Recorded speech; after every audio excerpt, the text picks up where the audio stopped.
Hi guys, welcome back to Bow's Fan TV, and today we're back with another video doing the match preview for tomorrow's game against Sligo Rovers at Dalymount Park. Coming into this off the back of Monday's 1-all draw against Waterford, another draw of course, another disappointing performance and result.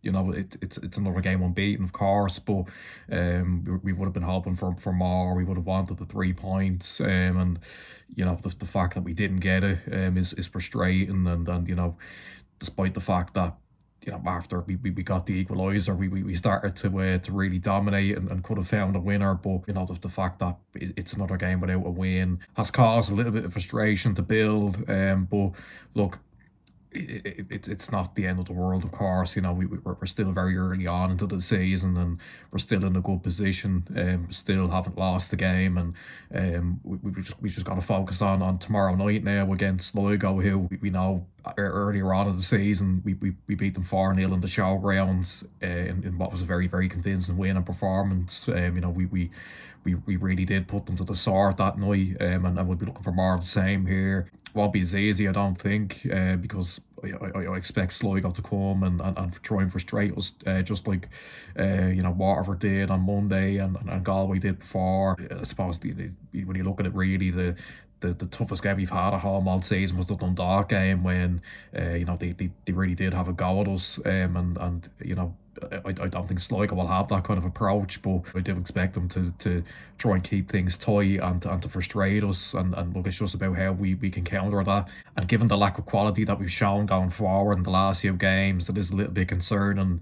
That we're coming into this game against a side who will likely set up in a low block against us and try and make things difficult. So we've really got to take our chances when they fall to us, and even before that, of course, you've got to create them, and that's something that has been a bit of a struggle for us lately. So look, we just got to get back to winning ways here. It's a home game against the team that you really should be beating, and with Pats and Rovers playing each other as well on Friday night, it would be nice for us if that game could end on a draw potentially, and then we could head back to the top of the table with a win. So yeah, it is really important that we get the 3 points here. So looking at the team, then I obviously expect Casper to be in goal. Back four, I would like it to be Power, Hickey, Todd, and then I'd probably play Flores at left back. I think we did look a lot better when he came on in the second half. Mullen, even though he's been really good there defensively, doesn't really offer much going forward. Let's be honest. Every time, we're getting the ball out to him. He is a centre half, of course, playing left back, so he's not going to be the best at getting balls in or taking on full backs. So I think Flores is just better there as an attacking option, and I think we're going to need all the attacking options that we have on the pitch. Because as we said at the start of the video, it is going to be a game where we're going to be asking the questions. We're going to be the onus will be on us to break Sligo down. So the more attacking players you have on the pitch, the better. Into the midfield, then Diallo comes in for his first start on Monday. I thought he done well. I think some people were a little bit concerned maybe, but just he was maybe a little bit pedestrian at times, and maybe still showed that he's not quite up to the full level of fitness. He did have a very kind of lax approach to the game. It was almost like he was kind of playing a five-a-side game. Where when he was on the ball, maybe slowed us down at times slightly, but I think he will stay in. Obviously, the big blow is the fact that Dawson Devoy is suspended, so he's not going to be available.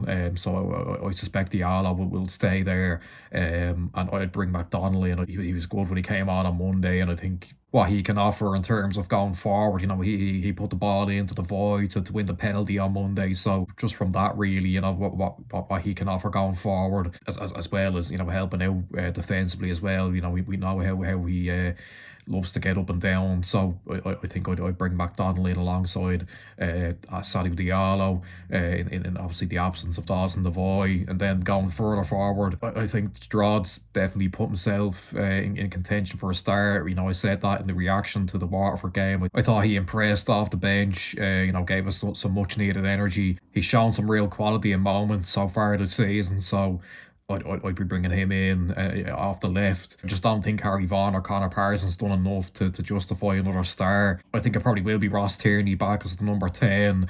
I think you'll see Zane Myers on the right, and then it's going to be Colin Whelan up front. I think we'd all be very, very surprised if Douglas James Taylor's fit for this one. It's becoming a bit tiring now talking about it, really.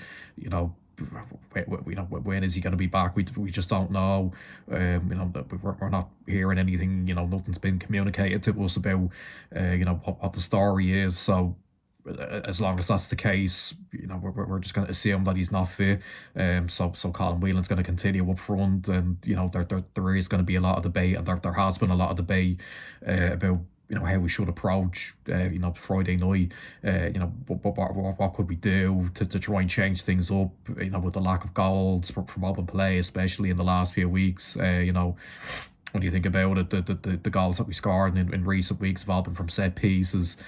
Hickey's goal against Galway, Todd's goal in Waterford, even Hickey's goal against Dundalk was scored from a free kick taken short and then swung in, and he got on the end of it. But the lack of goals from open play in the last few games has been concerning, and people are going to be talking about how we can rectify that, and there's every reason to suggest that could we do something different and bring Hugh Martin in and play him alongside Colin Whelan, whether Reynolds feels like he's ready to be thrown in and to start a game. Look, maybe that's a risk worth taking. We just don't know. He's not been given the opportunity really yet when he's come on in games. It's been in the last sort of 5 or 10 minutes, and he's just not, he doesn't have enough time to make an impact. Look, that's something that if we wanted to take a risk and try something different, that option's there for us. So we'll wait and see. But I suspect we're probably just going to see a 4-2-3-1. A few changes potentially. Obviously someone forced with Dawson Devoy being suspended. But I do think we probably will see a change going further forward with I suspect one of Harry Vaughan or Parsons will drop out, and potentially Marcus Strauss could come in. So that would be my team anyway. But when you look at the fixtures that are to come after this game, it really does make getting 3 points tomorrow even more important. After this you've got to go to Tala and Richmond Park back to back, and after that it's Derry and Shells and Dalymount. So all of the teams that we view as potential European title, rival. So it's really, really important that we come out here tomorrow and get the 3 points. It's not going to be easy, like we said. We suspect that Sligo are going to set up in a way that's going to frustrate us, and we know that we have struggled when teams have set up in that way against us. We tend to run out of ideas very quickly, and that's something that's cost us in recent weeks. So we've really got to use every attacking force that we have to our advantage. We really got to get at Sligo. Go as attacking as we can, and I suspect we will do that. We always do try and play in the front foot at home. So the changes that I made to the team are kind of tailored to that. Putting Flores in at left back, getting Strauds in, maybe even going 2 up top if you want to do that. So I think that's going to be crucial to us getting the 3 points. Just really having a go here and trying to put Sligo under the caution and hope that we can create enough chances and take them as well. Sligo have had a very poor season so far. They've had some really heavy defeats on the road especially as well. So there's a real chance for us, if we can really get at them and be clinical and put them to the sword like we did in the showgrounds in February. They've got a real lack of goals as well, and up against our very strong defence. That's going to be a tough task for them to break us down, and that's probably why we assume they're definitely going to approach it in a very defensive way, and that's going to really be a big test for us. With our struggles to break teams down, who set up in that way. So let's see if we do try and take a bit of a gamble and start with 2 up top. It's certainly something that I think we need to consider at this stage, just given the lack of goals from open play in recent weeks. But I don't think that will be a problem for us here. I just think that if we can really, be on song and attack and create enough chances, I think we will take them and win the game. I just feel like Sligo just aren't the same Sligo that they've been in recent years under John Russell. So I'm gonna go with a win. I'm gonna go with a 2-0 win. I just hope we can be that bit more braver going forward, risk a few things in our team selection, and if we can really get at Sligo, we'll overwhelm them and come away with 3 points, which would be really huge ahead of a tough run of games. So yeah, let's hope we can get back to winning ways, and if other results go our way, potentially head back to the top of the table. So that's where I'll end it. Make sure you like, subscribe, share, comment down below your thoughts heading into the game, your score predictions, and I'll see you in the next one. Bye bye.